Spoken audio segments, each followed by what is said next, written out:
donc ñu ngi nuyu tamit kilifa yi fi toog bépp jógee ci département bi Malika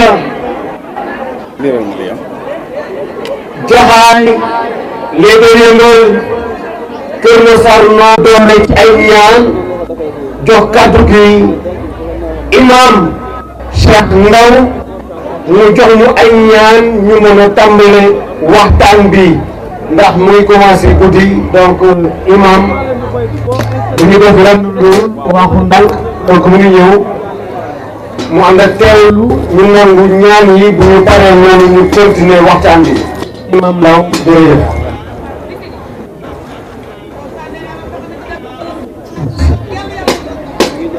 bismillahi mina shaytaani rajiim bismillahi rahmaani rahiim assalaamu aleykum wa rahmatullahi wa barakaatuhu. dañuy jottali ñaan gi rek maag imam ñoom ñoo àndoon waaye dafa am fu mu jàng léegi ñu wax amin amin ci ñaan la bokk. asbillahi mina shaytaani rajiim bismillahi rahmaani rahiim alhamdulillahi rabbil aalamiin arrahmaani rahiim maaliki yawmi ddiin iyyaaka na'budu wa iyyaaka nasta'iin ihdina siraatal mustaqiim siraatal laziina an'amta alayhim jërë ngeen jëf mbokki internet yi comme rek ni leen ko waxee sànq bésu tay bi yawaat bés bi nga xamante ni ci la ñuy màggal jigéen ñi kii di Aminata Assome Diatta daal di ciy woote ñu gis nag tey amul benn commune boo xamante ne manqué na moo xam waa Yeumbeul Nord Yeumbeul Sud Jaxaay ñun ñëpp rek ku ci nekk gis nañu am loo xamante ni bawoo nañ fa ci bés bi nga xamante ne ni moom la Aminata Assome Diatta daal di indi. ñi ngi gis moom mii di Assome Aminata Diatta sax jamono ji ñuy wax ak yéen ñi yegsi na gis ngeen ki nga xamante ne nii moom moo di imam bi sax mi ngi joxe ñaan xam naa bu yeggalee rek li nga xamante ne nii moom moo di jotaay bi dafay daal di démarrer kii di Aminata Assome Diatta teew na gis nañu fi ñu bëree bëri ay responsable ku mel ni ñoom Assane Sylla ñoom Matar Diop ak ñeneen ñu bawoo ci bis gox bi booloo bi nga xamante ni itam Macky Sall ñaanoon na ko pour ñi nga xamante ni ñoo bokk ci Benno Bokk Yaakaar ñu def ko dafa mel ni ñoom jël nañ yoon boobu parce que bu ñu xoolee gis nañu bëri ñoo xamante ni ci ànduñu woon ci élection locale yi ñu doon mais tey gis nañu leen ñoom ñëpp ñu toog ànd nekk kon ngeen topp ñu rek après dinañu dellu si waat ngeen ci kanam tuuti. ñaan bu ko defee suba bi ba ko jant lay dox fu mu jaar ñëpp nam kon nag yàlla ñooy xol yi ñëpp ci gannaaw Assome Diatta asalaamaaleykum wa rahmatullah. amiin jërëjëf imam yàlla nangu ñaan yàlla yokk fan bi dëggal taxawaay bi jërëjëf. donc suñu paree ak moom dañuy fexe jëm ci wàllum thème bés bi mooy exposé sur la place de la femme dans les instances de décision. mooy jigéen place am ci bépp xamante ne dañ fay doxal loolu la ñuy waxtaane tey ñuy invité madame Dia mu ñëw fii waxtaane ak ñun ay mbokku jigéenam ci lu soxal thème boole. donc madame Dia nous vous invitons ici pour nous parler le qui saisit la place de la femme dans les instances de décision. Madame Dia, merci beaucoup. Merci.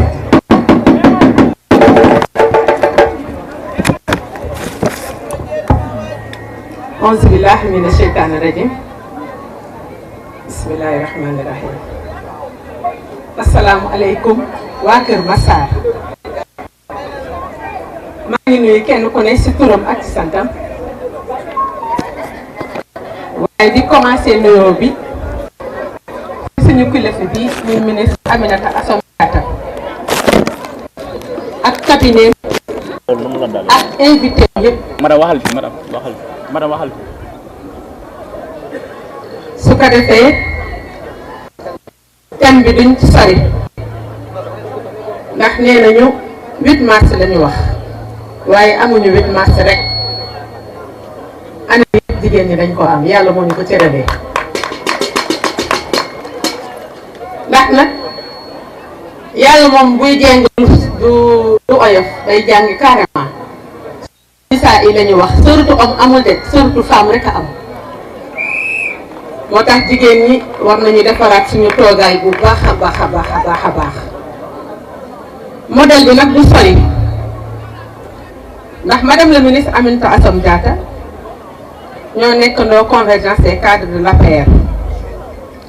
mu bokk ci ñoo xamante ni bi président jàppee ba léegi mi ngi ci wetam te musul bàyyi musul découragé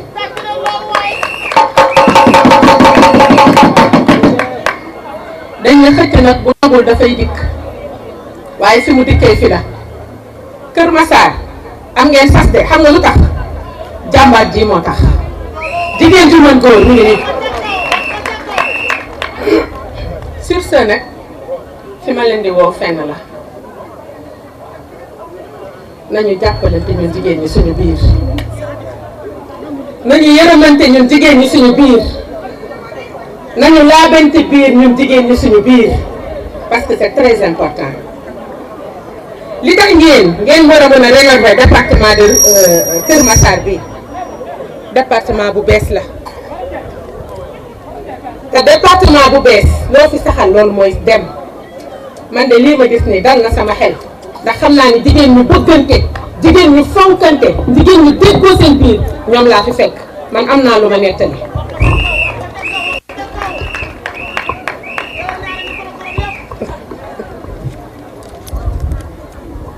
jigéen mooy suñu développement dëkk yàlla ñu ko cërale ci lépp ñun lay dénk ñun ñooy coffre yi ñun la góor di dénk ndax wóoluñu kon ñun ñooy société bi fu ñu toll bëgg naa ñuy fàttali ko loolu ñun jigéen waaye sur ce dañuy ñaan autorité yi teg ko ci loxo madame la ministre ñuy ñaan autonomisation des femmes mooy lan ñu accompagner leen kuy bàyyi ñu jox la suuf ku bëgg a liggéey ñu utale unité de production ku bëgg a jaay wala jënd ñu jox la xaalis mooy financement te teg ci yërmaane nag ndax boo financé nit te yërëmoo ko dafay xaw a metti madame la ministre loolu lañ lay yóbbante ci monsieur le président son excellence Macky Sall ñuy laaj renforcement des capacités booy liggéey da ngay jàng booy defar jus sax da nga war a jàng naka ngay defaree jus te liggéey bi nag liñ leen di jàngal na mokk demandé leen ko ay formation dina leen ko defal parce que elle est très généreuse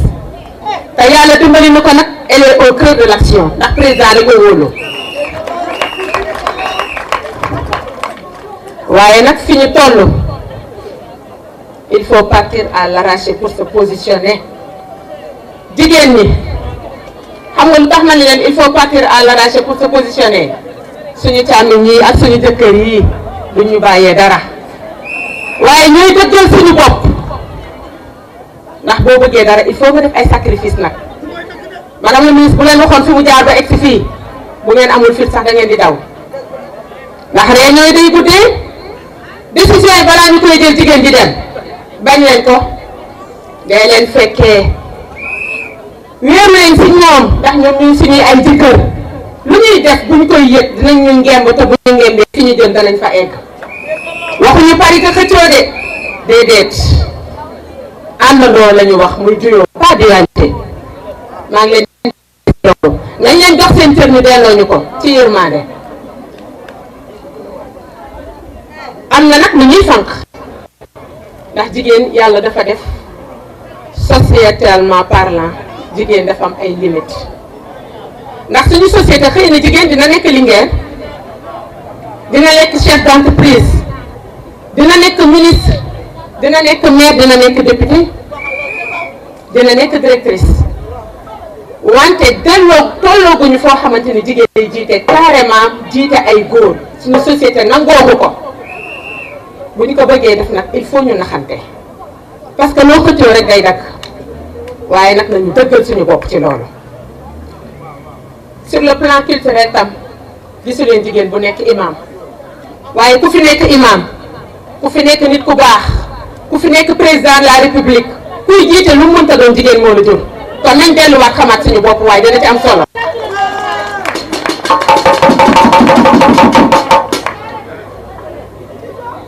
jigéen bi mu commencé feeñ sur la scène politique am na léegi 60 ans kon mi ngi bëgg a yàgg ñu ngi traîner nag les pieds. sama sister yaa ma bari borom jaxaay ñoom Awa Thiam mi la teeru fii ñoom Nabou Leye Cissé Mamadou Diop sama frère jàppante leen te ngeen jàppal semaine jigéen ñii nga xamante ni liggéey rek la moo leen yëkkati ñu dëggal seen bopp réussir suñu mission mais il faut ñu dem ak xel nañu dem ak xol ci am pas-pas waaye bu ñu siisante bu ñu xëccoo bu ñu nangu benn góor diviser ñu bu ñu siisante mooy kenn ku nekk li mu mën xam nañ ko nañ ko ca teg suñ ko ci tegee dina liggéey. madame la ministre joxe nga modèle bu yaay départ bi donc maa ngi leen di interpeller yéen ñëpp jigéen ñi ngeen joxante loxo te muy dëgg ci yéen yàlla dëgg rek la bëgg te ku tegu ci dëgg fi nga jëm daan fa egg.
Merci jërëjëf merci tàcc leen ko bu baax a baax Fakoti dañ ko fay ci cité généralité jërëjëf merci donc dañuy continuer programme bi dañuy voilà peut-être am na comme on par rapport ak la délégation de la commission départementale de réconciliation du Sophie Fall ñu koy nuyu bu baax a baax donc dañuy woo beneen artiste di Zeyna Petit Gallé mu defal ñu tuuti animation Zeyna voilà.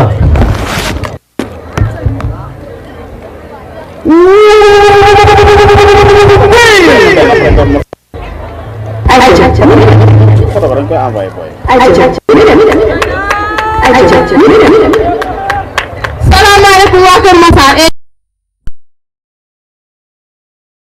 mais man sama yaay ji laa nam ma ne ana ngeen képp ku bëgg Assane jugal nii waa jug leen képp ku bëgg Assane jugal maa ko bëgg maa ko tànnal sama bopp mooy sama ministre mooy sama présidente mooy sama kilifa. jaajëf waay DJ Sow jaajëf waay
beaucoup.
Merci beaucoup. Merci Rose, merci Ami, merci les Wangé, merci nos organisatrices, donc dañu programme yi nga xam ne guddi si te am na ñoo xam te ne sore ñu def leneen invité seen mbay moom mi nga xamante ne man ak moom ñoo nekk ci liggéey bi. di nuyu sama yaay yi fi toog yëpp ak sama papa yi fi toog yëpp di leen wax jaajëf jaaraama seen toogaay rafet na yéen jigéen ñi yéen a ngi jong ma yéen a ngi taaru macha allah tàcc leen seen bopp ndax tey bis bii seen bis la di leen sargal di dellu sargal ki nga xam ne moo tax tey ñu daje fii nit ñëpp muy madame la ministre Assome Aminata Diatta mooy jigéen ñi jàmbaar jigéen ñi am fit jigéen ñi dugg ci biir góor ñi takk sërëm di rayante di defante lu ko waral injustice bi ñu gis ñuy favoriser góor ñi bàyyi jigéen ñi loolu nekk loo xam ni dafa war a continuer moom mu ne jeex na tey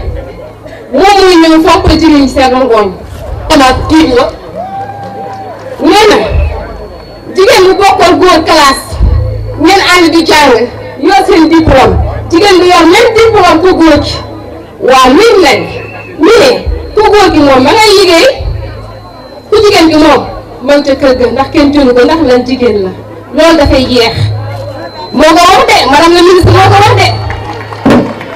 loolu def day ñu dajale leen fii pour yéen jigéen ñi ngeen xam seen droit xam seen devoir dañuy baax ndax gis nga suñu Sénégal bi ñun jigéen ñi ñoo ko mën a changer. chaque jour ñu ne Sénégal la jigéen ñee fa ëpp mais jigéen ñee fa ëpp la feeñ nañu wane suñu fulla ak fayda suñu njàmbaarte ndax jigéen ñi kat ñoom ñoo leen kër yi ñooy gérer ah ku fa sa jigéen génn 5 heures du matin jigéen ñi lay bàyyi ci kër ga yaay bale yaay togg yaay toppatoo xale yaay yëpp ñu jàng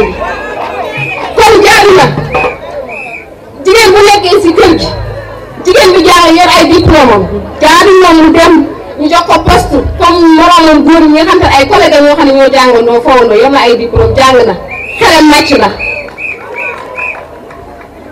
di wax ni sunu dame d'affaires bi dañuy wax le président son excellence Macky Sall nga jàpp ko loxo ak juróom ndax moom la ñu am fii Kër Massar madame la ministre Assome Aminata Diatta la ñu am waaye léeg-léeg ma ni moom xanaa moom ministre de la femme la xanaa moom ministre des finances la xanaa moom ministre de l'intérieur la fii moom la ñu am di fii finance jigéen yi du Assome Diatta kan mooy jënd pompe jënd ay camion suuf di yóbbu si bayukaay yi kan la Assome Diatta moom xanaa ministre lépp la waaye léegi ñu amagul ministre premier ministre de fii Sénégal ba jàmbaar la de attan na ko de kon attan na ko de ndax dafa am yërmande gis nga jigéen sa moromu jigéen nga mën a jàppale fa xeex ba nekk mu dem taxawal la xeexal la dooleel la moom mii kat moom lañ gis Kër Massar ñun waa Kër Massar nañu xam ne kii lañu yàlla booleel ku la yàlla booleel dara ko mu jëm ci kaw nañu xam ne daal mu gën a dama koo ndam dama koy tiitaroo fierté la ci man nee na famille parce que famille am na suñu yaay yi am na jéeg ndaw gi tamit ñoo ëpp problème fuuf te jéeg bu ndaw bu fi am problème sa yaay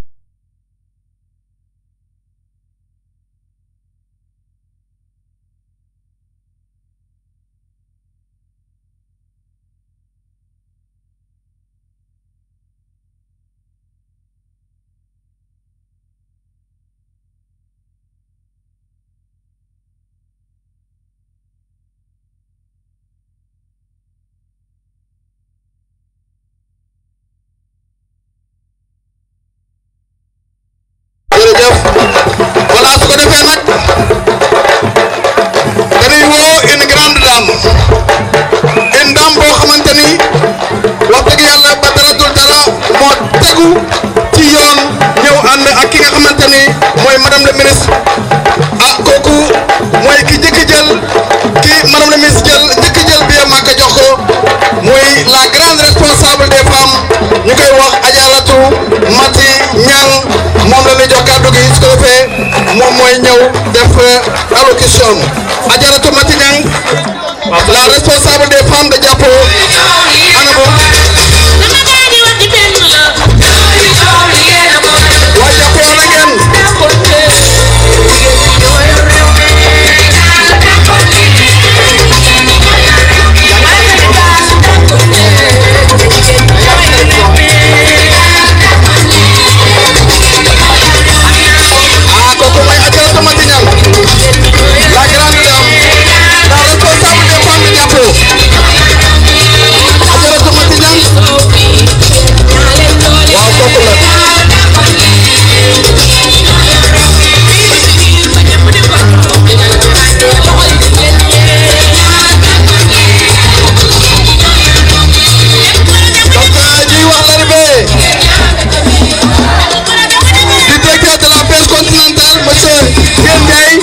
moom mooy dugg noonu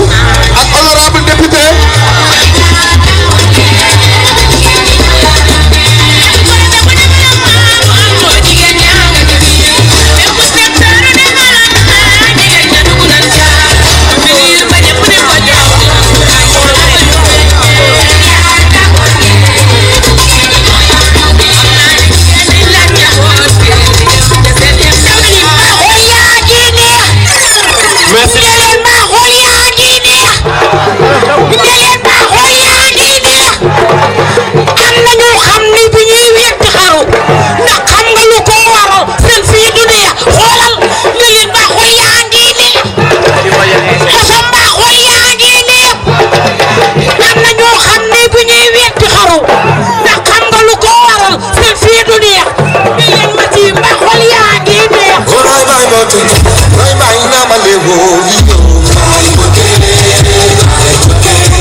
aywa kon ñu déglu Adjaratou Mati Niang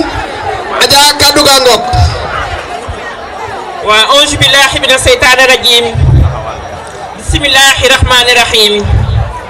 ba ñu sant yàlla jul ci sang-sang yi ñi ngi sant suñu ñaari waajur di leen wax ni asalaamaaleykum waa Kër Massar asalaamaaleykum les femmes du département de Kër Massar. Élection locale li ñu gëm mooy il s'est passé des choses ci élection yi déposé nañ suñu recours gis nañ li élection yi demee te am nañ yaakaar bu baax a baax a baax. bu ñu eggee ci audience bi ba def ci liñ ci war a def ba li ñuy wax ñu naan que le droit soit dit le verdict mooy lan mooy Kër Massar Assome la ñu tànn def ko muy seen maire. loolu de bu samay kaddu Kër Massar yëpp la kaddu jàmbaar yi nekk autour de moi la muy kaddu famille ñu ngi lay sant la cant boo xam ne am na fu muy tàmbali waaye amul fu mu yem. lu muy teg mooy sa taxawaay ci dëkk bi wax nañ ko du ñu wax waxaat waaye li ñuy seede mooy bàyyiwoo kenn bàyyiwuloo kenn. li mujj mooy li sama soxna si nekk sama wet muy la coordonnatrice ma bëgg ngeen tàcc ko bu baax a baax a baax. coordonnatrice nee na bi mujj mooy li dal suñu soxna soo suñuy dox déwlee nga am ci taxawaay bu mucc ayib def ci li nga war a def ba nga xam ne tey jii mën naa ne weetul ci naqar bi benn yoon te loolu du moom rek la ko defal nga ko tout le monde defal nga ko toutes les femmes de Kër Massar defal nga ko toute la population massaroise. Macha Allah ñu ngi lay ziar di la ñaanal yàlla sa yéene ci Kër Massar yàlla mottali ko bés bi nag bésu soxna yi la dama doon ubbil sama soxna si muy la coordonnatrice ma bëgg mu dali ci ay cadeau buñ ci jógee ñu jox la le cadeau bi nga xam ne c'est tout Kër Massar village ñoo dajaloo booloo tànn ko bëgg ko teg ci sa loxo di la ñaanal yàlla di ñaan yàlla yéen yi nga am ci Kër Massar nga mën koo mottali seen am la la parole.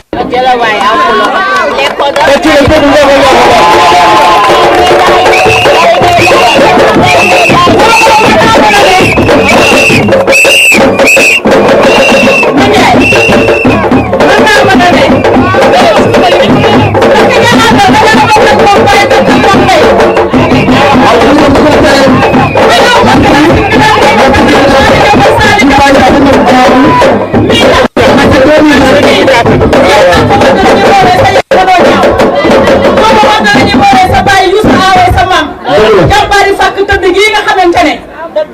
da ngay ñëw Kër Massar ñu daggal la suuf may la tool may la kër may la jabar jox la 500 000 yoo yoree sa jabar at ca sa yow di jamono kon aw ma karaasin mën naa mën a ne yow lii nga mel boo ko melalee bal tàkk ci sa kaw.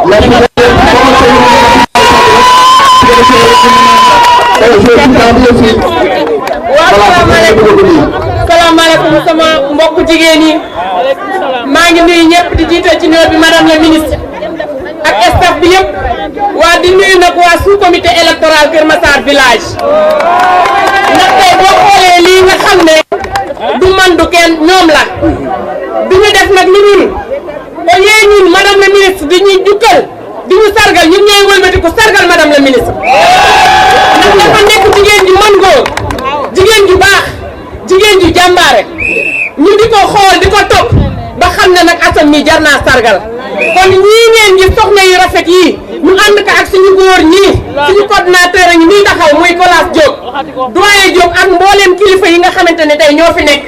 ñun ñoo man koo bokk ndey bokk baay pour wëlbatiku sargal madame la ministre. maa ngi fii ñoo ngi leen di sant di leen gërëm kontaan naa ko.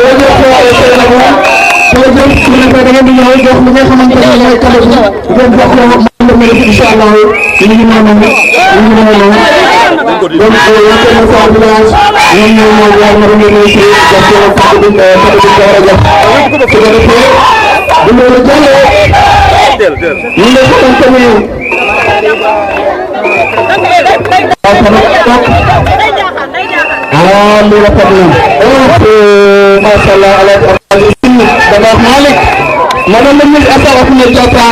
ak son défenseur Moussa Balsou Moussa Diatta lii rafet na lii leer na te vraiment lii ça va au fond du cœur xam naa ne madame la ministre kontaan na ci loolu yéen ci fan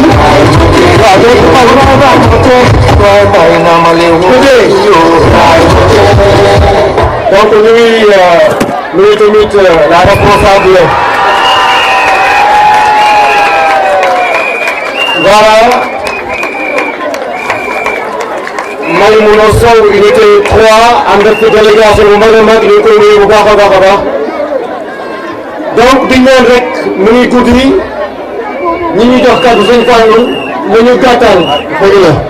mu ñu gàttal. ko teg ci loxo madame la ministre Assome Aminata Diatta madame la ministre jigéenu département de Kër Massar la coalition Benno Bokk Yaakaar ñoo jël seen nuyoo di ko teg ci sa loxo nga tegal ñu ko suñu kilifa département yooyu toog ci sa wet les 6 communes du département sont bien représentées aujourd'hui madame la ministre jigéenu département Kër Massar coalition Benno Bokk Yaakaar ñoo ma jox seen kàddu pour ma waxal leen waaye li may wax kenn ku nekk ci ñoom mën naka war a mën a wax waaye nag am ma lu dul di leen sant di leen gërëm ci kàddu gi leen ma jox li ko waral mooy madame la ministre ñun amuñu kenn ku du son excellence le président Macky Sall ñun président Macky Sall la ñu am moom la ñu xam moom la ñu àndal kon képp koo xamante ne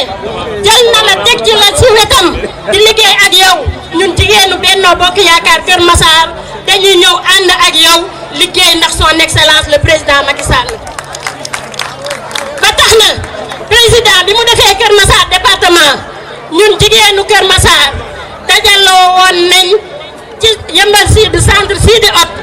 def fa suñu assemblée générale.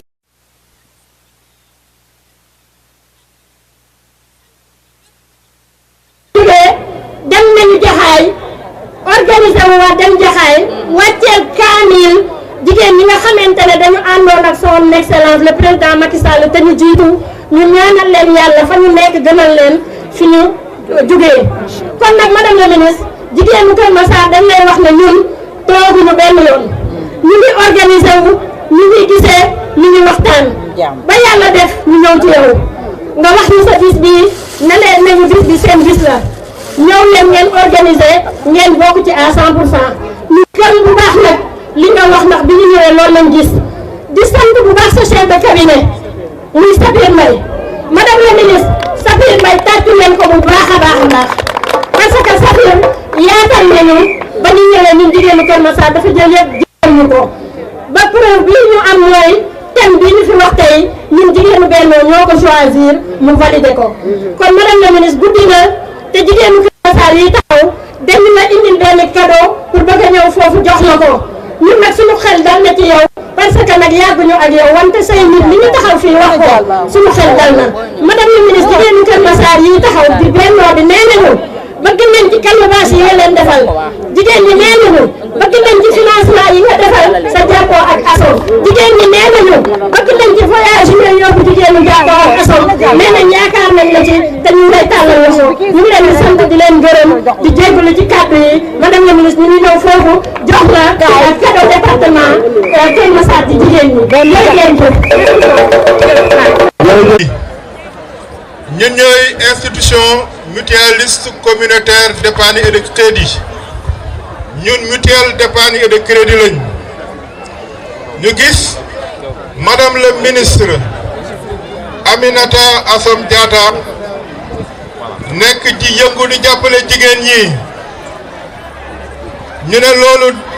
dañ ko ciy feelul dañ ko ciy jàppale parce que ñun suñu yëngu yëpp mi ngi jëm ci jàppale jigéen ñi ñu ngi nekk ci bërëb bu nekk ci fu nekk ci Sénégal fu mu nekk ci biir Sénégal tamit ñu ngi ko ciy jàppale ñu ngi koy jàppale ba Jibanaar ñu jàpp ne ñun képp kuy yëngu ci jigéen dañu war a nekk sa ginnaaw di la jàppale. Madame la ministre, notre engagement à votre côté est un devoir. Vous avez placé la femme au centre de votre stratégie. Nous vous accompagnerons à travers des financements adaptés. jigéen ñi ngay jàppale dinañ leen jox financement yoo xam ne day takku day yomb. waa groupement GIE Jaka bi nga xam ne yow yaa leen fi teg jox nañ leen 40 millions ñu fay ko ci anam yu rafet. ñu ne nag du ñu gën a gore. ñu ngi nii dañuy yëkkati chèque 60 millions. c'est que xam nga le problème mooy ñoom bu ñu installé. chèque 60 millions mi ngi nii. 60 millions. maay gérer affaire lumière presse la ah mais le problème 60 millions la ñuy teg ci loxo madame la présidente. comprendre. ñun waa IMSEC ñoo ko teg ci loxo madame la présidente ngir jàppale ko. wax bu di man maanaam wax bu rënd bu bëree rek damay pousse. man bëgguma di xëcc waaye. ana technicien yi. no technicien xam nga koy digal. parce que man la xam ne gis nga angle bëri. ba léegi nii weesu mën nga orienté su fekkee lampe yi. non non si kaw kii ngay yéeg si kaw kii bi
programme bi su ko defee madame la ministre toog tuuti xaar ko ana madame Seynabou Sène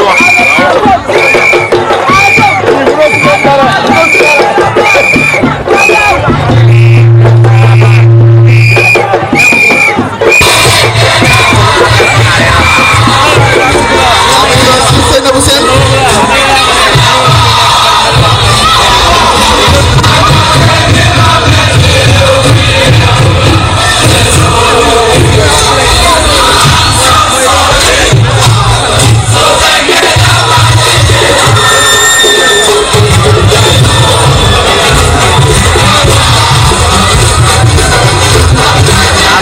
félicitations lépp gi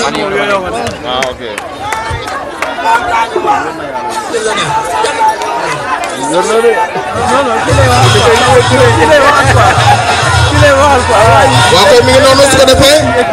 madame la ministre ñëw taxaw déglu Seynabou Sène mu lire déroulé bi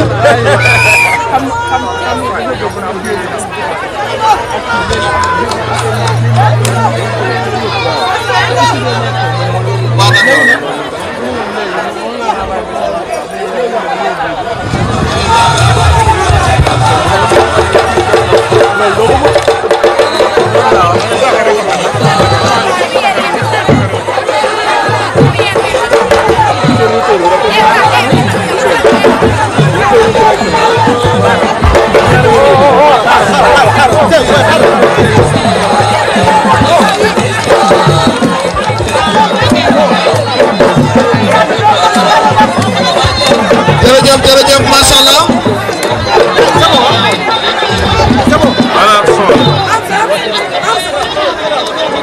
jërëjëf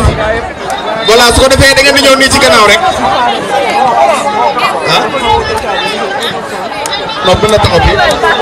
non ministre day ñëw fii après.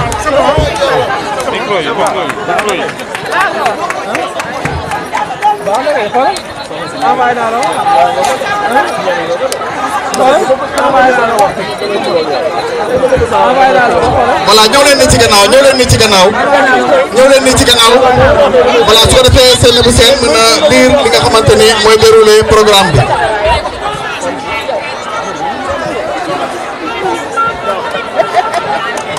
voilà merci beaucoup ñëw leen ni ci gannaaw.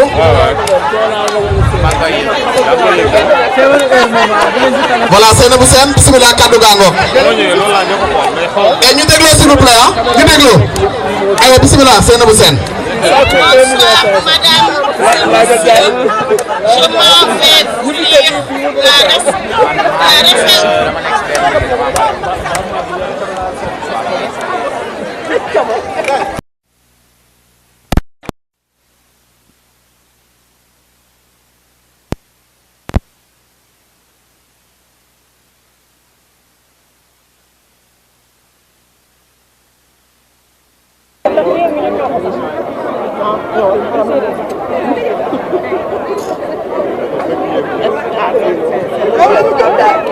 Bonsoir, mesdames et messieurs. Je m'en vais vous lire la révolution des femmes du département de Keur Massar. Nous, femmes de la coalition Benno Bokk Yakaar du département de Keur Massar, au nom de nos différentes organisations membres ou affiliées à la coalition Benno Bokk Yakaar, considérant le parcours académique, professionnel et politique de Madame Aminata Assome Diatta, considérant les nombreuses actions sociales réalisées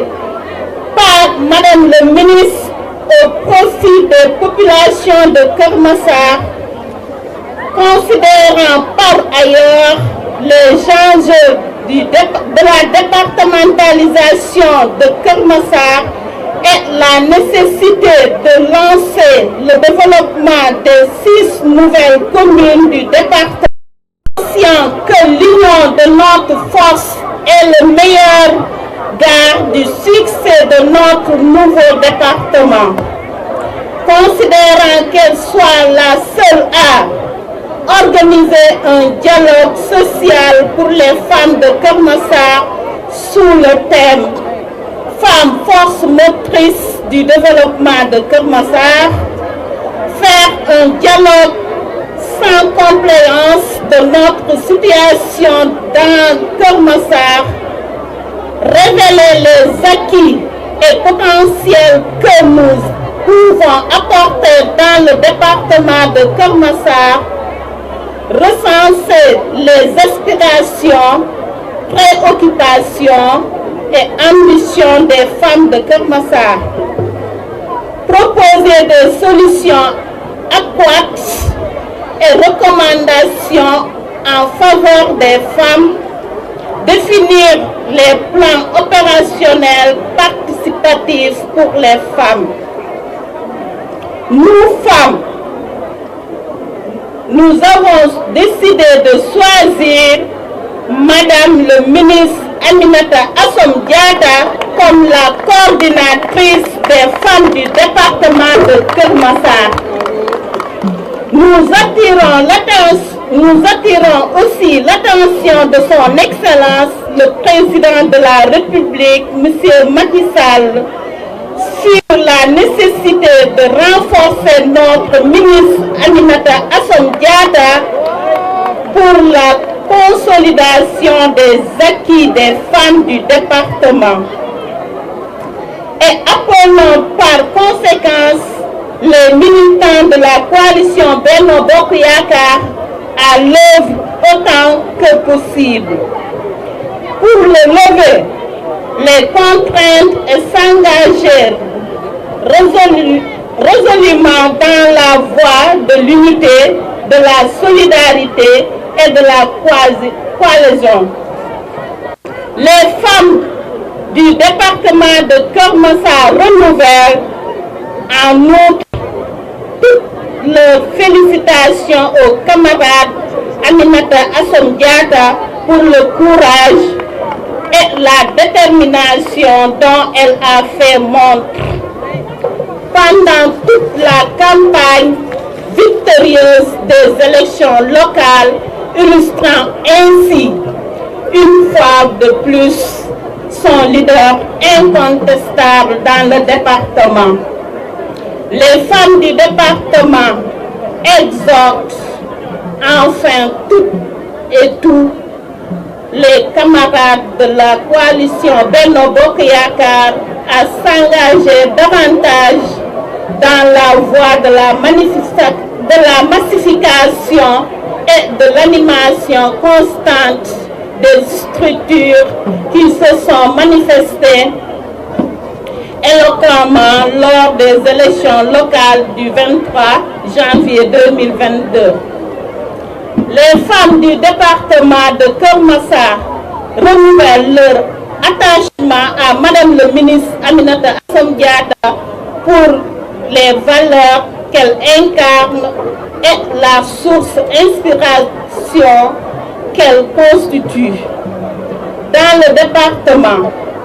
au Sénégal et dans le reste du monde, merci de votre attention. Je vous remercie.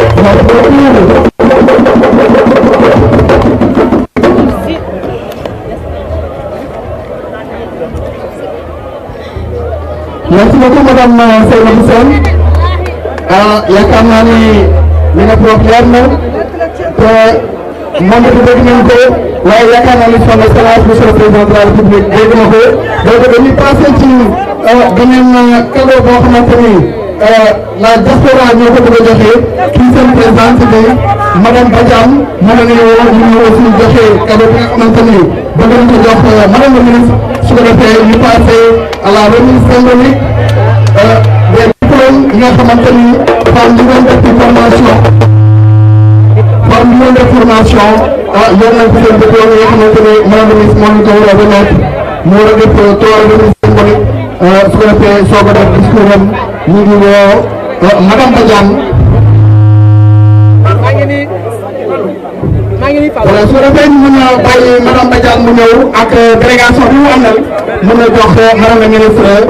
cadeau bi ñu ko war a jox voilà donc nous remercions les femmes. ñu ngi noonu kon ma leen ko jëm ak ñi nga xamante ne ñoo nekk ci délégation ñoom la ñuy xaar ñu ñëw vraiment ma leen di jox ci wàllu tur bi jox ko kàddu gi nga xamante ne moom lañ ko jox. waaye diaspora ñu leen di accompagner Marième Badiane ana waa diaspora ñu leen accompagner Marième Badiane mu joxe kàddu gi nga xamante ni war na ko jox madame la ministre. waaw di fàttali rek ne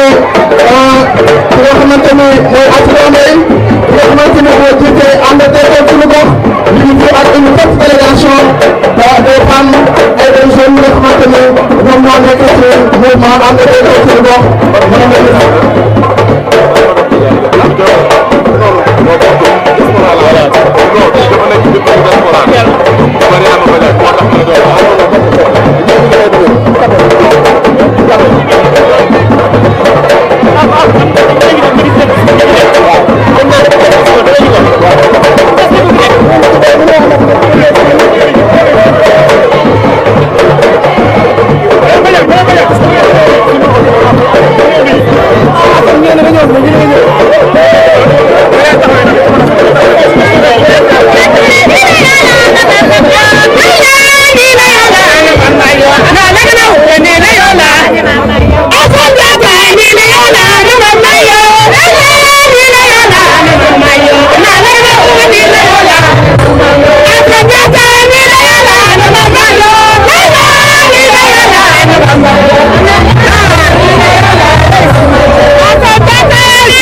Voilà. madame Badiane jërëjëf salaamaaleykum maa ngi nuyu waa Kër Massar yëpp di sant képp ci turam ak santam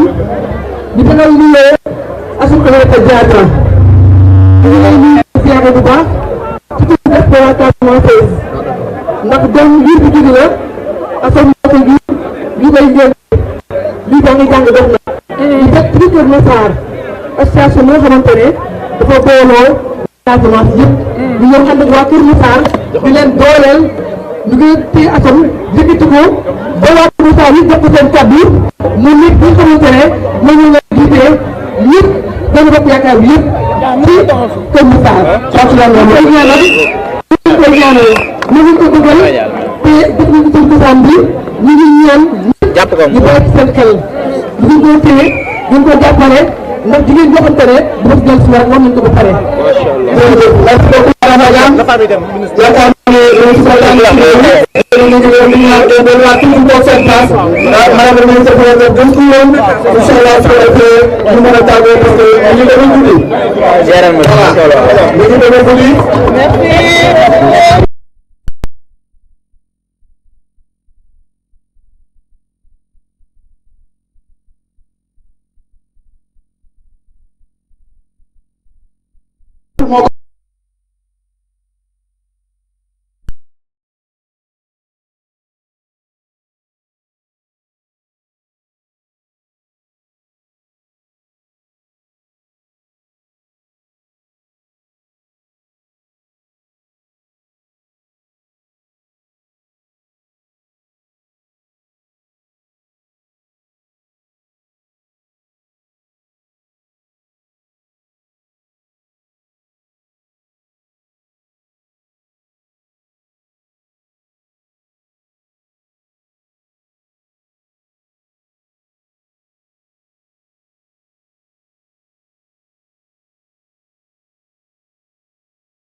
day wone toujours ni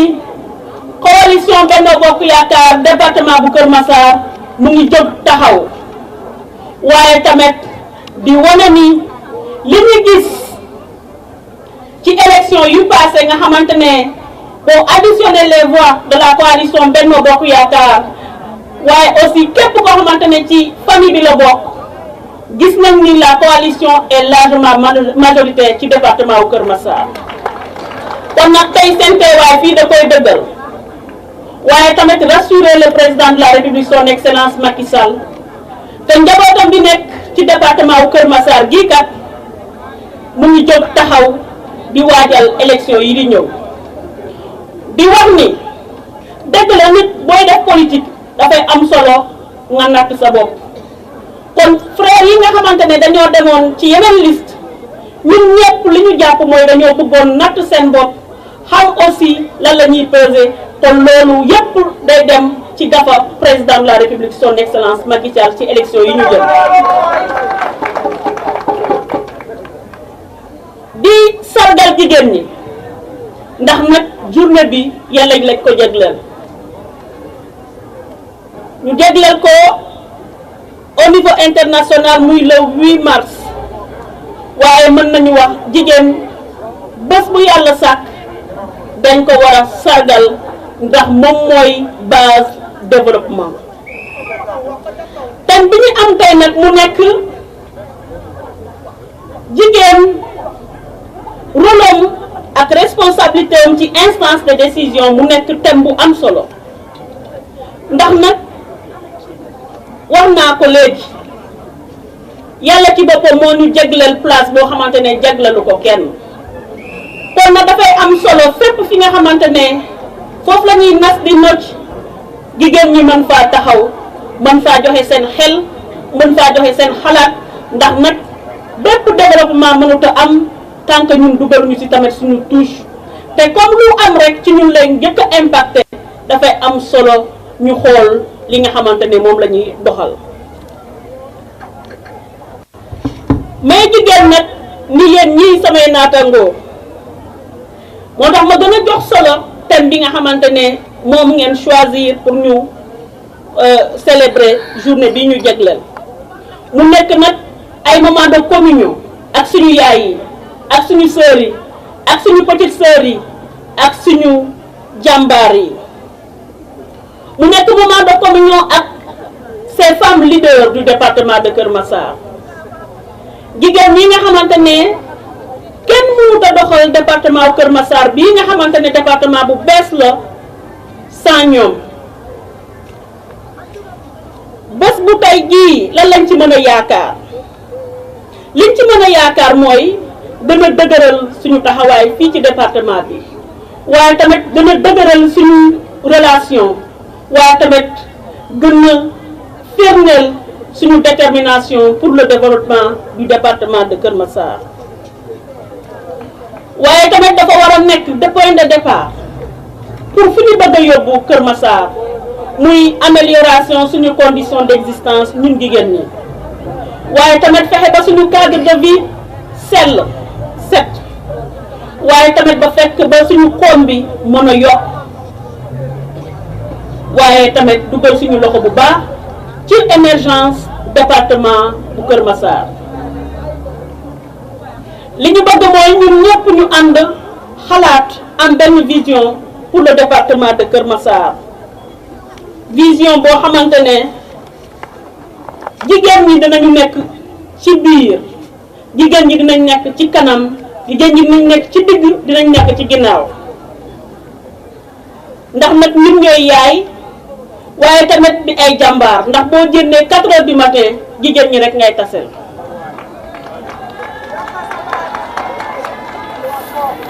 fépp fu ñu dem danañu dégg danañu gis kon rawatina fii ci Kër Massar département bu bees bii dafa war a gën a gis jigéen ñi ak seen taxawaay waaye nag lan moo war a tax Sénégal yëpp war ñoo déglu communauté bi yëpp war ñoo déglu dañoo war a déglu ndax nag ñun ñoo majoritaire ci population bi ñun ñoo gën a bare waaye tamit ñun ñoo gën a dynamique nee naa fii sànq jigéen ñi boo génnee 4 heures du matin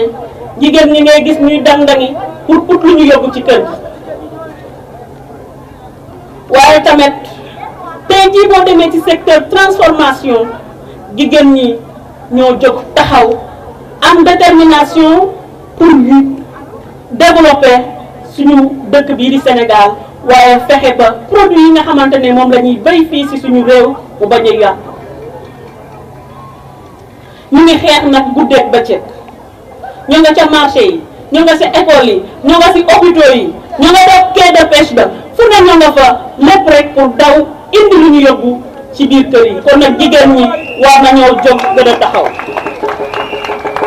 kon loolu yëpp bu ñu ko defee nag dafay am solo ñu gën ñoo bàyyi xel ndax nag loolu mooy doon dëgg loolu mooy doon justice ñun jigéen li ñu fas yéene mooy li ñu yàlla jagleel ñu matal ko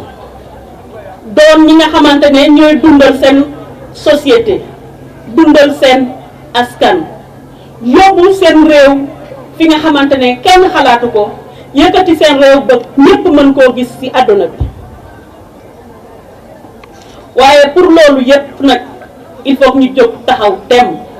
fépp fu ñuy defee ay xalaat jigéen ñi jóg taxaw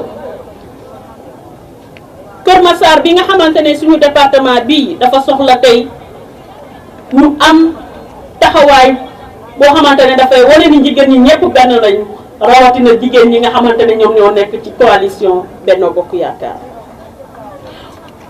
sama mbokku jigéen ñi bu kenn xaar ñu invité la walla ñu joxoñ la mbir boo ci bokkee doo xaar ku la ci boole kon ñun ñëpp boole seen bopp ci mbir mi ndax ñun ñoo ko bokk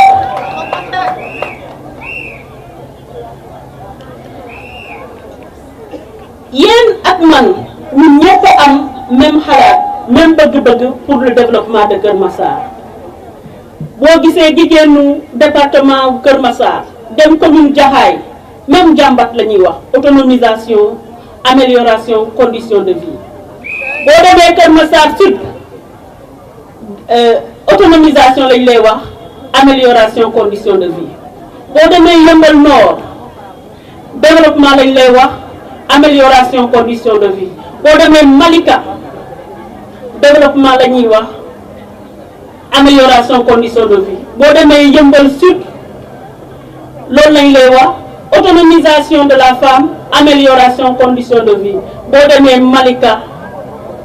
ñu wax la encore fexe améliorer les conditions de vie développement waaye bu ñu ñëwee commune Kër Massar Nord aussi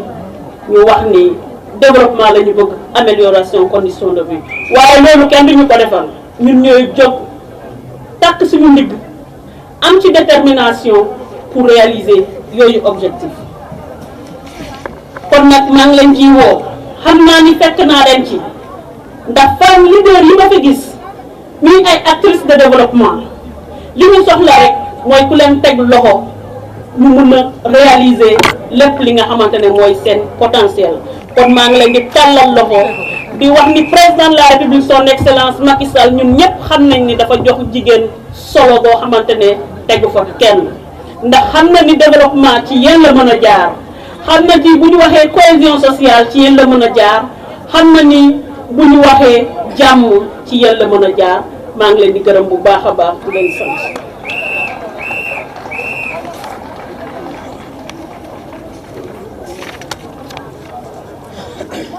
Mes chères sœurs, mes braves dames, chers invités, mesdames et messieurs, je voudrais ici vous remercier, chères sœurs, pour cette belle mobilisation. Permettez-moi également de remercier nos frères de parti, nos frères de la coalition Benno Bokk Yaakaar du département de Kër Massar. Unis comme un seul être, nous sommes ici aujourd'hui pour célébrer la femme à l'occasion de ce mois qui lui est consacré, le mois de mars. Ces retrouvailles sont d'autant plus importantes qu'elles interviennent cette semaine après les élections municipales et départementales du 22 janvier 2022. Par votre mobilisation exceptionnelle, chères sœurs, la mobilisation de nos frères, vous démontrez que la coalition Benno Bokk Yaakaar est debout ici dans le département de Kër Massar. Vous prouvez au président de la République, son Excellence Macky Sall, que la famille de la coalition Benno Bokk Yaakaar est bien présente à Kër Massar. Mais également, elle reste debout et unie, mobilisée en vue des prochaines élections. Je voudrais féliciter chacun et chacune pour cette belle mobilisation, mais également par l'esprit de dépassement. Il est certes vrai qu'au cours de ces dernières élections, certains frères de parti, certains frères et camarades de la coalition Benno Bokk Yaakaar on compétit sur la base de listes concurrentes. Je voudrais dire, par leur mobilisation, mais également par leur présence ici, parmi nous, ils démontrent au président de la République que ce n'est point par défiance, mais par un besoin aussi de s'évaluer, puisque quand on est dans l'action politique, il est important de mesurer le chemin parcouru. Mais pour les prochaines échéances, nous resterons tous solidaires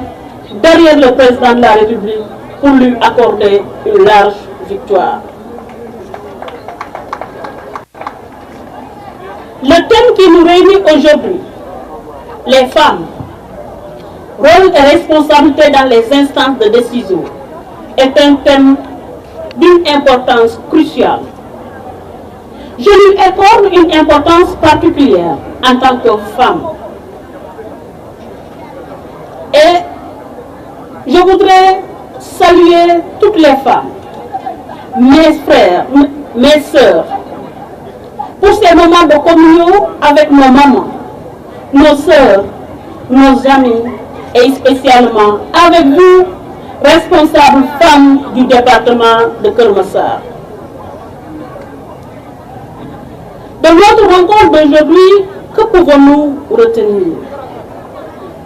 Nous pouvons retenir que nous sommes déterminés pour le développement de notre commune, de notre département de Keur Massar, mais également pour nos communes, Yeumbeul Sud, Yeumbeul Nord, Malika, Keur Massar Nord, Keur Massar Sud, Jaxaay.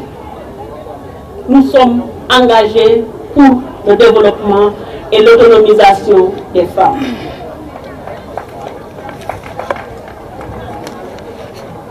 Partout, nous femmes sommes attendues, entendues mieux ici dans le département de Keur Massar. Et pourquoi la communauté doit nous écouter? Elle doit nous écouter parce que nous sommes majoritaires. Nous sommes plus nombreuses, plus dynamiques dans l'action et la production. Nous nous battons nuit et jour dans les marchés, les écoles, les hôpitaux, les dispensaires, les bureaux, les maisons, pour le bien-être de nos familles et de notre communauté. N'est-ce donc pas justice que notre opinion puisse compter? Aspirons à devenir les mamelles nourrissantes des bouches de la cité. Et pour cette raison fondamentale, nos attentes et aspirations doivent traduire la sagesse qui va illuminer la politique publique pour conduire des changements dans notre département, le tout nouveau département de Keur Massar. Je voudrais ici saluer les récentes mesures que son Excellence, Monsieur le Président, a prises pour améliorer les conditions de vie ici à Keur Massar. Chères sœurs, chères mères, que personne n'attende qu'on l'invite ou la désigne du doigt. Vous et moi, chacune ici, a son mot, son avis, son idée, son ambition, sa perspective pour le développement de notre département. Femmes du département de Keur Massar, devenons les pavés des belles avenues et des rues de notre département. Femmes de Keur Massar, marquons par notre contribution toutes les étapes de la construction des ouvrages et équipements de notre département. Épouses et mères, notre sens de la responsabilité est notre premier acquis. Aussi, nous ne devons point faillir quant à notre rôle dans la phase de conception et réalisation de nos projets de développement. Je tends une main ferme à chacune d'entre vous et vous invite à libérer vos pensées et à ouvrir vos cœurs pour ensemble faire de notre département une référence au plan national, continental et international. Je voudrais remercier toutes les délégations, d'où qu'elles viennent. Remercier toutes ces délégations qui ont jugé utile de m'offrir des cadeaux. Je voudrais remercier particulièrement le sous-comité de Kermassar Village pour sa détermination, son engagement, les résultats lors des dernières élections. Remercier les femmes du département pour leur générosité, mais également pour leur esprit d'ouverture, pour cette confiance qu'elles ont bien voulu porter à ma modeste personne. Remercier également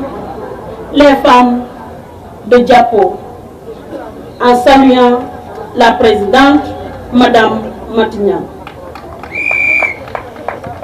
Je voudrais, pour clore mon propos, vous remercier encore, mais également nous engager toutes et tous, pour le développement de notre département